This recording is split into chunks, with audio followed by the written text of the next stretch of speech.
መከራና እንግልት እንዲሁም እስርና ዛቻ ያልገታው አንደበት ዛሬ ላይ ሞት የገታው ይመስላል። እኚህ ታላቅ ሊቅ ለእውነት ብዙ መከራ ደርሶባቸዋል። ስለ ቅድስት ቤተ ክርስቲያን፣ ስለ ደቀ መዛሙርቶቻቸው እንዲሁም ደግሞ ስለ ፍትህ ሲሉ ብዙ ጊዜ መከራንም ተቀብለዋል። እኚህ በሕይወት እያሉ ብዙ መከራዎችን አልፈው ዛሬን የደረሱ ታላቅ አባትም ነበሩ። እኚህ ታላቅ አባት በአንድ ወቅት እንዲህ ተብለው ተጠይቀው ነበር፣ የኔታ እስቲ ጳጳስ ይሁኑ? የእሳቸው መልስ እንዲህ ነበር፣ እናንተ የሆናችሁ መጀመሪያ ከልብ ጳጳስ ሁኑ። እውነት ነው። ሰላምና ጤና ለእናንተ ተመኘን። ውድ የጊዜ ቲዩብ ቤተሰቦቻችን እንደምሰነበታችሁ፣ እንዴት ቆያችሁልን? ሰላም እግዚአብሔር ከእናንተ ጋር ይሁን። እንግዲህ በዛሬው ዝግጅት ሰዓታችን ከቀናቶች በፊት እረፍታቸውን የሰማናቸውን ታላቁን የቅድስት ቤተ ክርስቲያናችንን ሊቅ አራት አይናውን ሊቅ ቆሞስ የኔታ ይባቤ በላይን የሕይወታቸውን ታሪክ ልናስቃኛችሁ ልንዳስስላችሁ ወደድን። የኔታ ማን ናቸው? ለምንስ ታሰሩ? ለምንስ አሁን ላይ በድንገት አረፉ? ምክንያቱስ ምን ይሆን? እስከ ዝግጅታችን ፍጻሜ ድረስ አብራችሁን ቆዩ። ለእነዚህ ጥያቄዎቻችሁ በዚህ ዝግጅት መልስን ታገኛላችሁ።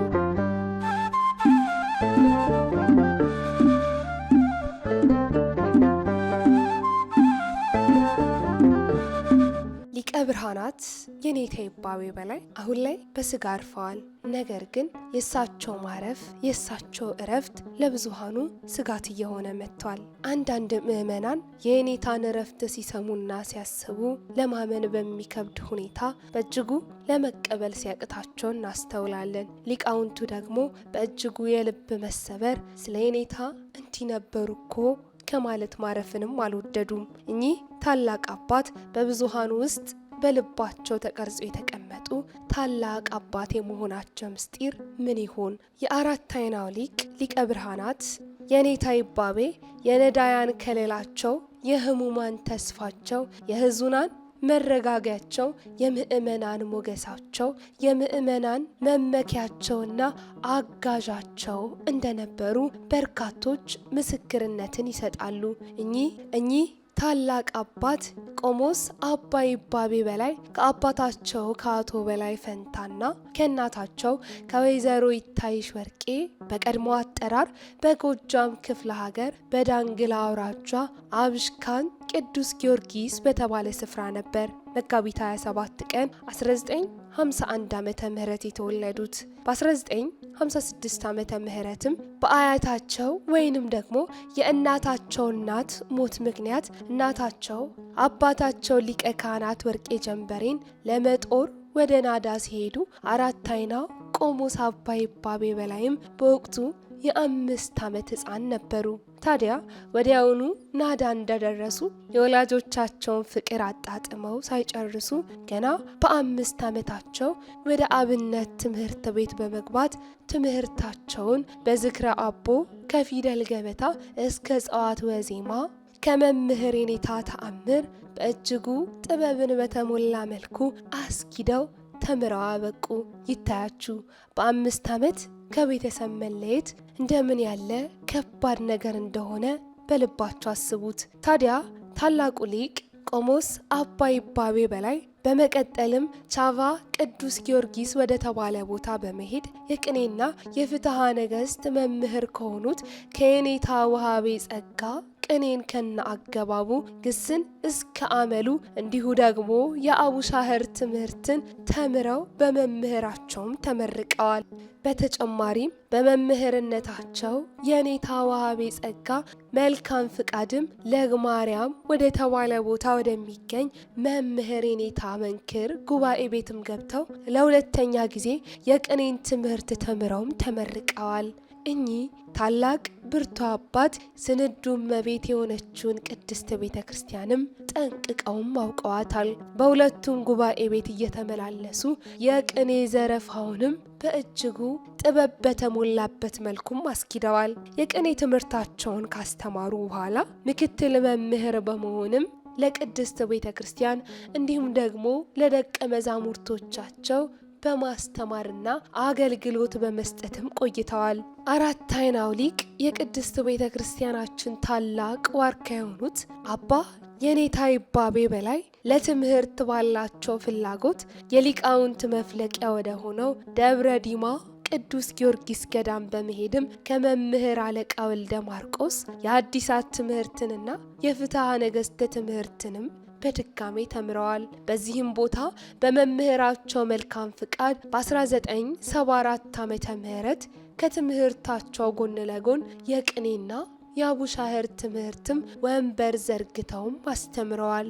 አራት አይና ቆሞስ አባ ይባቤ በላይ መጽሐፍተ ብሉያትን ከመምህር ገብረ አምላክና ከመምህር ገብረ ኢየሱስ ተምረውም ተመርቀዋል። ይህ ብቻ አልነበረም። የተቋደሱት የጥበብ ማዕድ ማዕረገ ድቁናን ከብፁዕ አቡነ ማርቆስ ቀዳማዊ በ1964 ዓመተ ምህረት የተቀበሉ ሲሆን በፈቃደ እግዚአብሔር በ1985 ዓመተ ምህረትም እንዲሁ ግንቦት 12 ቀን በደብረ ሊባኖስ አቡነ ተክለ ሃይማኖት ገዳም ስርዓተ ምንኩስናንም ተቀብለዋል። እኚህ ታላቅ ብርቱ አባት በ1986 ዓመተ ምህረት ነበር ማዕረገ ቅስናንና ቁምስናን በወቅቱ የምዕራብ ጎጃም ሀገረ ስብከት ሊቀ ጳጳስ ከነበሩት ከብፁዕ አቡነ በርናባስ የተቀበሉት።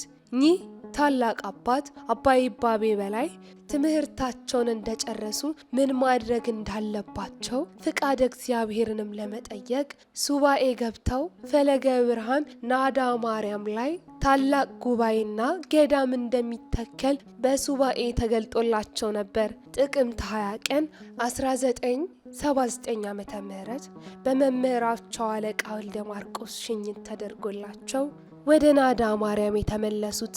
እንደሄዱም ቀድመው በሱባኤ የተረዱትን ሐሳበ እግዚአብሔር በቦታው የነበሩ አንዲት ባህታዊት እናት በዚህ ቦታ ታላቅ ገዳምና ጉባኤ ቤት እንደሚመሰረት ደጋግመው ስለነገሯቸው አራት አይና ቆሞስ አባ ይባቤ በላይም ከ1974 እስከ 1978 ዓመተ ምህረት ለ4 ዓመታት ያህል ከአለቃ ወልደ ማርቆስ እየተማሩ ቀኔና አቡሻህርን በ1979 እስከ 2018 ዓመተ ምህረት እስካረፉበት ደቂቃና ሰዓትም ድረስ ለ39 ዓመታት በድምሩ ከ44 ዓመታት በላይ ከ25,000 እስከ 30,000 ደቀ መዛሙርትን በማስተማር በርካታ ሊቃውንተ ቤተ ክርስቲያንንም አፍርተዋል። ታዲያ እኚህ ታላቅ አባት የሰሩት ስራ ይህ ብቻ አልነበረም። ከስራቸውም በላይ ለእውነትና ለፍትህ የቆሙ፣ ድሃ ሲበደል ፍርድ ሲጓደል ማየትን የማይወዱ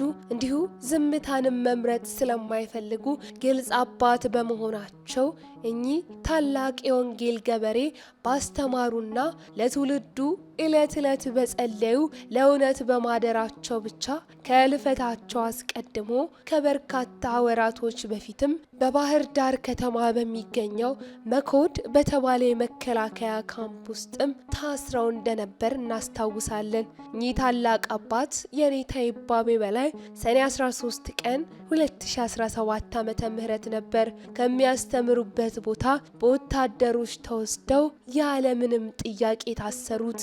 ለሀገር ባበረከቱት የወንጌል፣ የሰላም፣ የልማት፣ የቅኔ፣ የሀገር በቀል እውቀት፣ የአቡሻህር፣ የአርአያነት አስተዋጽኦ ሽልማታቸውም እስርና እንግልትም ሆኖባቸው ነበር። ይህ ግን ለታላቁ ሊቅ ለእኚህ ታላቅ የቅድስት ቤተ ክርስቲያናችን ዋርካ በእጅጉ የማይገባ በእጅጉ ሊደረግም ሊታሰብም የማይቻል ጉዳይ ነበር። እኚህ ታላቅ አባት ታዲያ ሊሸለሙና ሊደገፉ ሲገባ ታስረው ብዙ እንግልትም እንዲቀበሉ ምክንያት ሆኗል። ነገር ግን መጽሐፍ ቅዱስም እንደሚለው በምድር በዓለም ሳላችሁ መከራ አለባችሁ ነውና እኚህ ታላቅ አባት በዚች ምድር ባሉበት ጊዜ ብዙ መከራንም ስለ ቤተ ክርስቲያን ተቀብለዋል። የመታሰራቸው መንስኤ ምን እንደሆነ እንኳን ሳይታወቅ ያለምንም ጠያቂ ያለምንም ከልካይ እኚህን ታላቅ አባት አስረው ለብዙ እንግልትም ዳርገዋቸው ነበር። ይህም የሆነው በጥቂት ወራት ውስጥ ብቻ ነበር። እኚህ እንደ አባትነታቸው ትጓበ ምኔት በመሆን መቆፈሪያ ይዘው እርፍ አርቀው ሞፈር ጠርቀው አስረው ቀፍረው ትሩፋት ሰርተው ገዳም ገድመው የኖሩ ታላቅና የጥበብ አባት ታላቅና የጥበብ አባት እንዲሁም ለፍትህ የሚተጉ ታላቅ ሊቅ እሳቸው ፍትህ አጥተው ለበርካታ ቀናት በእስርም እንዲቆዩ ተደርጓል። ይህ ጉዳዩም በርካቶችን ያስቆጣና በርካታ ደቀ መዛሙርቶቻቸውም የኔታ ይፈቱልን የሚል ድምፅን መፈክሮችንም እንዲያሰሙ ያደረገም ክስተት ነበር። ታዲያ እኚህ ታላቅ አባት የሰላም አባት የእርቅ አባት ናቸውና ከእስር እንኳን ሲለቀቁ እግዚአብሔር ይመስገን ከማለት በስተቀር ያሰሯቸውን መገሰጽና መቆጣት እንዲሁም ደግሞ ልጆቻቸውን እንኳን ማሳዘን አልፈለጉም ነበር። እረፍታቸውም ሲሰማ ለእረፍታቸው ምክንያት ከሆነው የስኳር ህመሙ ውጪም ሌላ ህመም እንደሌለባቸውም ደቀ መዛሙርቶቻቸው በግልጽ በአደባባይም ተናግረዋል። ደቀ መዛሙርቶቻቸው የእረፍታቸውን መንስኤ የሞታቸውን ምክንያትም ሲናገሩ ይህም የስኳር ህመም በፊትም አለባቸው፣ ግን አሞኛል ብለው ከጉባኤ ቤት እንኳን አልወረዱም። ከተኙ በኋላ ነው ገዳማውያኑ ምን ነው ሲሏቸው ማውራት አልቻሉም። ከዚያም በኋላ የኔታ ጠዋት ስናገኛቸው አርፈን አገኘናቸው በማለት የሰሜን ጎጃም ሀገረ ስብከትም ቢሆን የኔታን አሟሟት ግልጽ አድርጎም ተናግሯል። ይህ ጉዳይ በርካቶችን ያስደነገጠ ጉዳይ ከመሆኑም በላይ የኔታ መጀመሪያ ለምን ታሰሩ፣ አሁንስ እንዴት በድንገት ሞቱ የሚሉ ጥያቄዎችንም በርካቶች እንዲያነሱም አድርጎ ነበር። ይህ የሀገረ ስብከቱ ምላሽም ለበርካቶች ጥያቄ መልስ እንዲሆንም ታስቦ የተሰጠ ነው። የኔታ ያረፉት በህመማቸው ምክንያት እንጂ በሌላ ምክንያት አይደለም ሲልም የሰሜን ጎጃም ሀገረ ስብከትም በመግለጫው በንግርቱም አሳውቋል። ይህንንም መረጃ አድርሷል። ይሁንና ከትላንት በስቲያ ማለትም ህዳር 23 ቀን 2018 ዓመተ ምህረት ስርዓተ ቀብራቸው የተፈጸመላቸው እኚህ ታላቅ አባት አራት አይናው ሊቅ ቆሞስ አባ ይባቤ በላይ በስርዓተ ቀብራቸው ወቅት አንዳንዶችን ግር ያለ ክስተትም ተፈጥሮ ነበር። ይህ ክስተትም በርካቶች ጥያቄ እንዲያጭሩም አድርጓቸዋል። በስርዓተ ቀብራቸውም ወቅት እንዴት ብፁዓን አባቶች በእኚህ ታላቅ ሊቅ ስርዓተ ቀብር ላይ አልተገኙም?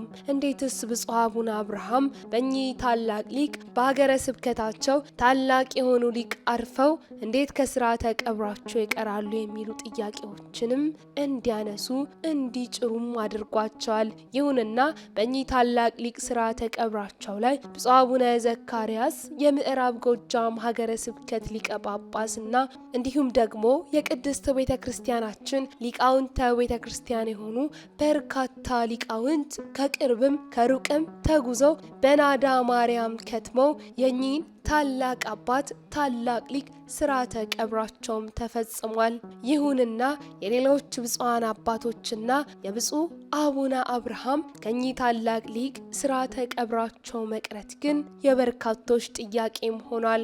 ኚህ ታላቅ አባት ስርዓተ ቀብራቸውም ለ40 ዓመታት በጸለዩበት ብዙ ተጋድሎም በፈጸሙበትና ወንበር ዘርግተው ባስተማሩበት በክብረ ደናግል ናዳ ቅዱስ ላሊበላ አንድነት ገዳምም በክብር ተፈጽሟል። የኚህ ታላቅ አባት ከቅድስት ቤተ ክርስቲያን መለየታቸው ማጣታችን በእጅጉ የሚያስፈራን፣ ዘመኑ ወዴት እየሄደ ነው? እውን ያለንበት ጊዜ ልክ ነው እንድንል የሚያደርገን ቢሆንም ይሁንና እግዚአብሔር አምላክ የፈቀደውን ስላደረገ እኛ ማድረግ የምንችለው ከኚህ ታላቅ አባት በረከታቸው እንዲያሳትፈን መጸለይና መጠየቅ ብቻ ነው።